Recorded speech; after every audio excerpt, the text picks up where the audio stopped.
Good afternoon, everyone. My name is Benjamin, and today we're continuing our jaunt through American history. And, well, we're talking about the Washington administration, the first administration. And the reason why I'm skipping to this is because the first presidential election is actually relatively boring. Um, the first presidential election, and actually the election of 1792, is also pretty dull because Washington was a clear front runner and John Adams was the only person who could even muster significant regional support. Um, and most people agreed to just keep them the same, keep Washington and Adams for, term for a second term. So up now is an image of Washington and his cabinet. And the cabinet ministers, in no particular order, are Thomas Jefferson, Secretary of State; Henry Knox, Secretary of War. Back then, the Defense Department was called the War Department. The Secretary of the Treasury was Alexander Hamilton, and Edmund Randolph was the first Attorney General. Now, Washington and Congress created these departments because, guess what? Washington realized he needed executive officers to help manage the government, help run the government. There's nothing wrong with admitting you need help, especially when running a brand new nation is your job.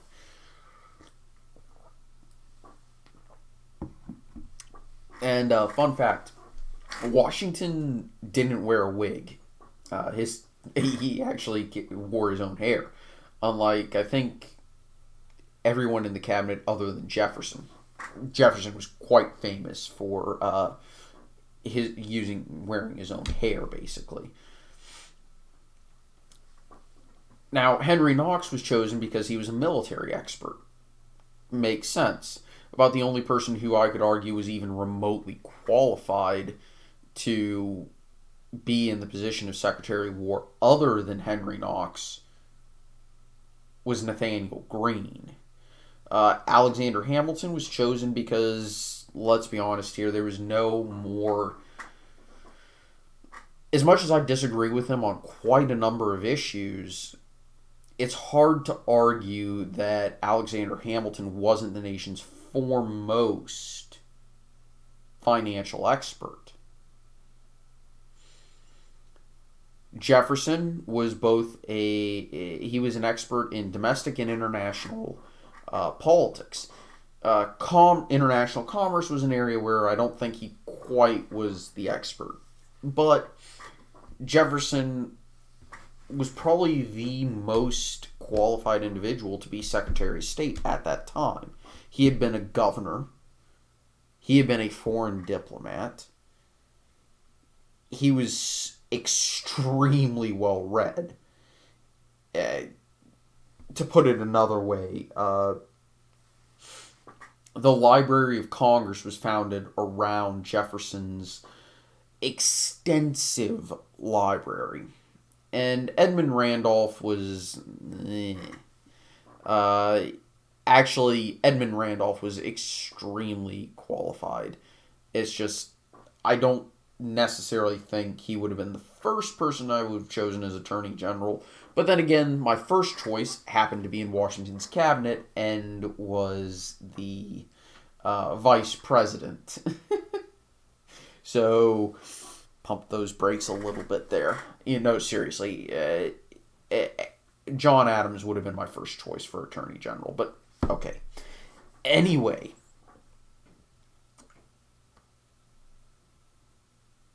these first four departments represented really the key interests of the government. Jefferson managed the State Department, which was handling both foreign diplomacy as well as domestic policy. As we know, that's kind of split, and the Secretary of State deals almost exclusively with foreign policy matters. As a matter of fact, the Secretary of State is called the nation's most senior diplomat, or the nation's leading diplomat, right? Secretary of Defense, really the War Department hasn't changed other than its name.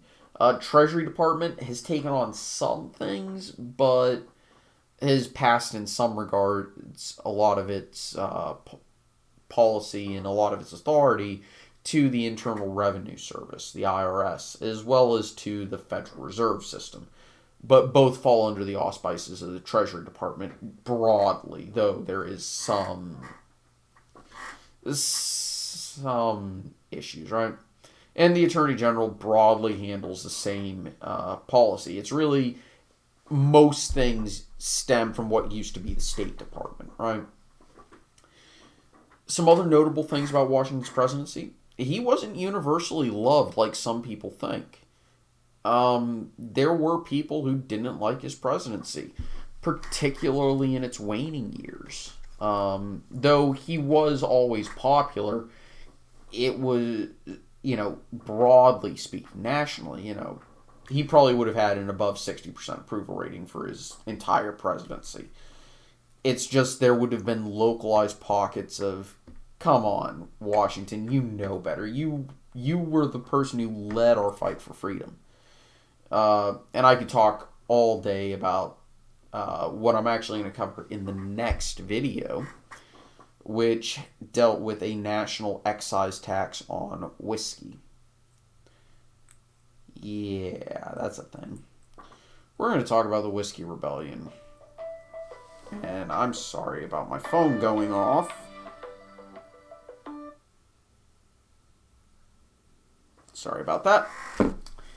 And, yeah, it was an interesting time. You also had the rather unpopular Jay Treaty.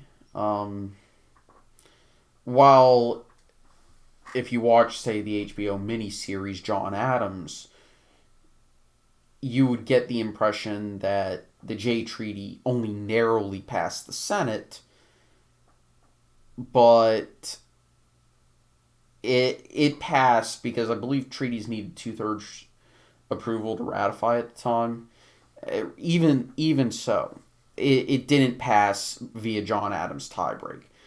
But what is important to note is that the Jay Treaty was fairly controversial because a lot of Americans in the public thought, why are we, going to the British for our diplomacy when we should be supporting our Republican brothers in France?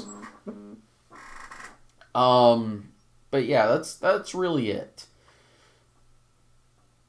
A few other notable things: a national bank was established, and some work in internal improvements began. What we would call infrastructure nowadays. Some began, but it was mostly at state level and in New England.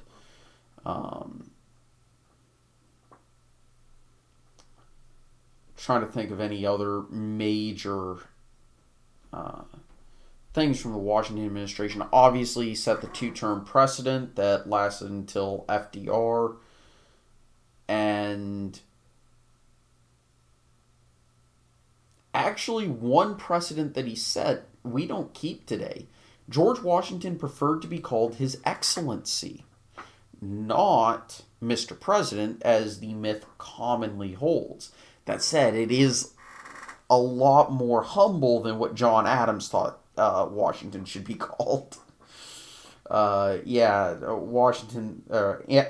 thought the president should be called His Majesty, the President, or something even more flamboyant. And yeah, but that's kind of where I'm gonna end things. If you like the content, likes, comments, subscriptions, they always do help, and I greatly appreciate them. And I want to thank everybody for watching. Important links are in the description. I'm sorry about the April Fool's joke yesterday, and I'll probably be streaming later tomorrow night. So take it easy, y'all. Have a very nice day. I'll see y'all next time. Bye bye.